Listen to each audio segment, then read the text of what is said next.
Okay, so now that we've got all of our wood cut down to size, we're making a rectangle, not a square. So we've got 2 small pieces, 2 longer pieces, and 4 4x4s, which are corner posts.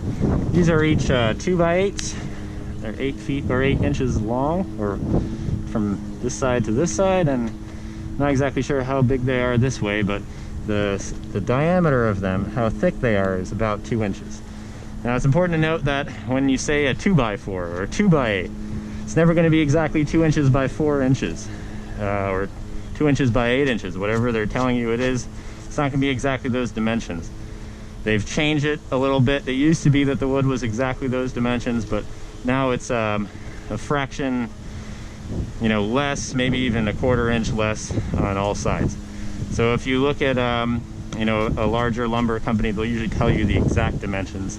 They'll call it a 2x4, but it'll actually be more like a 1 1/4 or 1 3/4 by, I don't know, 3 3/4. So look it up if you're curious, or if you're, I don't know, if you're worried about the wood being the same size. So we've got all of our pieces, and now we're just going to sort of lay everything out. We've got a nice level surface here. This is a concrete block. It's level for the most part, probably not perfect, but that's okay. We want to do it on a level surface so that we get all of our sides square. Square meaning that they are all at right angles, as perfect of a right angle as we can make. Our idea is to make a perfect right angle, but that may or may not happen. So here we go. We're going to line our pieces of wood up.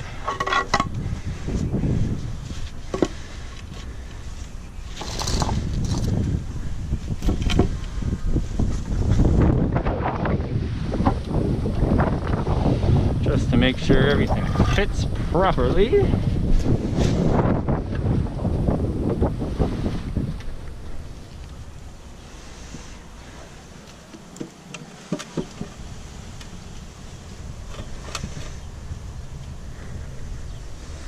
All right, that looks nice and square. All the sides look even. Looks pretty good. So we're going to continue here. And instead of, you know, joining these boards together, what we're going to do is we're going to add this corner post in the center, or at each corner. So that's going to make it so that the beds are, or the wood is a little bit more sturdy. If I were to screw this piece of wood into this piece of wood, you know, the screw doesn't have a lot to hold on to, so it's easy for it to bow. And of course, when we have soil contacting this wood, you know, that's liable to happen pretty easily. The soil is rotting away the wood fairly quickly, so we want to make sure that we're putting some sort of insulation. Now, it's totally fine just to screw them together. They'll still last for years, but I find that this will just make it a little bit easier and hopefully last a little bit longer. I'm just going to try one thing really quickly, see if we can get a little bit of extra space in our bed here. I put these corners together. Alright. That looks good to me. So that way we actually just get a little bit of a wider bed. My apologies, I had it lined up improperly before. You can line it up the way I had before, but this way we'll get, you know, the thickness of this wood more width.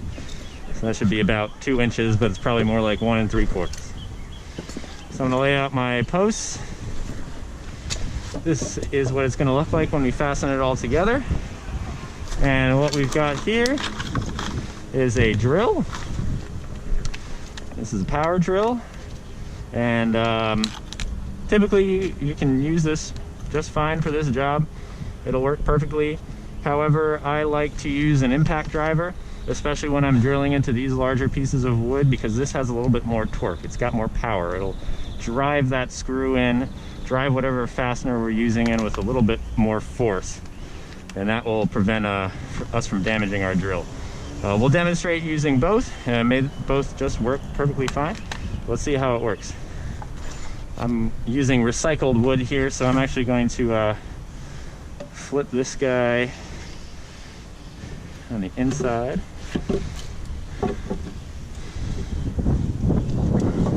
like how it looks on this outside here, but that's fine. You know, it doesn't have to be pretty, we're just trying to grow some vegetables. So typically what folks use for this kind of job are these sorts of deck screws. This is a star bit, and it's a long, maybe about a 4-inch deck screw, and these can be used to secure the wood together, like in this position or in this position. However, I find these not to be substantial enough, especially if we're trying to make our bed last long. Of course, if we're really trying to make our bed last long, we'd use fresh, brand new wood. I'm just doing a demonstration here with some recycled wood, so you know, we're going to put that together with these. These are called timber locks, and these are just a much stronger screw. They're much thicker. They've got a bigger bore, a wider bore, so it's going to make a bigger hole in our wood, but I think it's going to hold everything together much better. In my time at New York Restoration Project, we use these to fasten our raised bed boards together. So the cool thing about these is you don't have to pre-drill. If I was drilling these holes straight through this piece of wood, what I would want to do, we'll demonstrate, is using my drill. It's a better idea to use a drill for drilling holes than an impact driver, because this has a little bit of a shaking action. And we're gonna use our drill to make sure we're getting a nice clean hole in there. So the way we put these in, we just insert this into our drill. We want to make sure that our chuck is open. See, now I'm closing it. Of course, that's not going to work. I'm going to spin this just to open it up, and then I'm just going to spin it closed.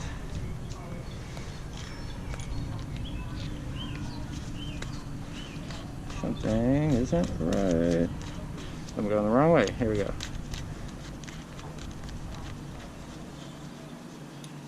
Try my best to hold it straight. I want to hear those clicks. So if we were using a deck screw, we want to make sure that our pre-drill bit is much thinner, or at least a little bit thinner than our screw.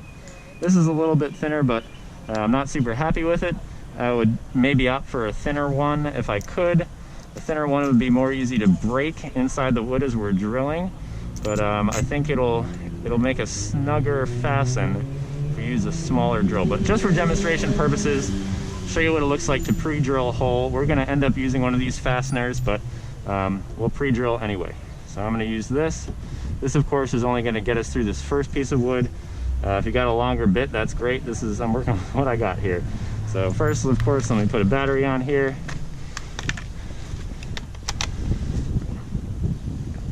Now that I've got everything nice and square, nice and straight,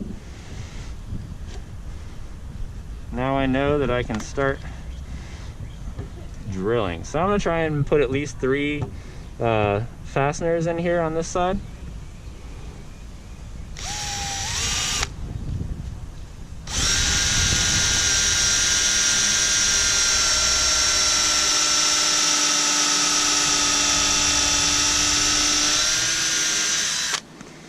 This is a 12-volt drill. It's not very powerful, but that is okay.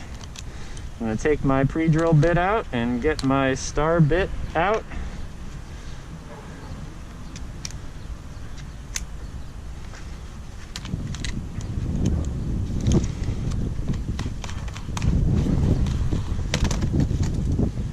Now another cool way to do this is if you hold this with the drill's position going forward, I can hold my bit and slowly press the trigger, and that will fasten my bit right onto the drill. And then I'll just squeeze it closed or twist it closed so that it is tight in there. We want to make sure our bit is tight in our drill so that it doesn't slip out by accident. So now that we've got this going here, I'm gonna make sure everything is flush against the board. Now I'm just gonna drill slowly. You see how that drill or that screw initially pushed my wood out? So I had to make sure that I was holding on to the back of that, and I just kept my drill spinning, and the act of the screw meeting, or the screw head meeting this board pulled that piece of wood in. So that's what we're looking for. And I made it nice and flush there. That looks great. So unfortunately, this is not what we're going to be doing here. I'm going to be using timber locks, so I'm going to unscrew this. Now generally, we want to make as few holes in our wood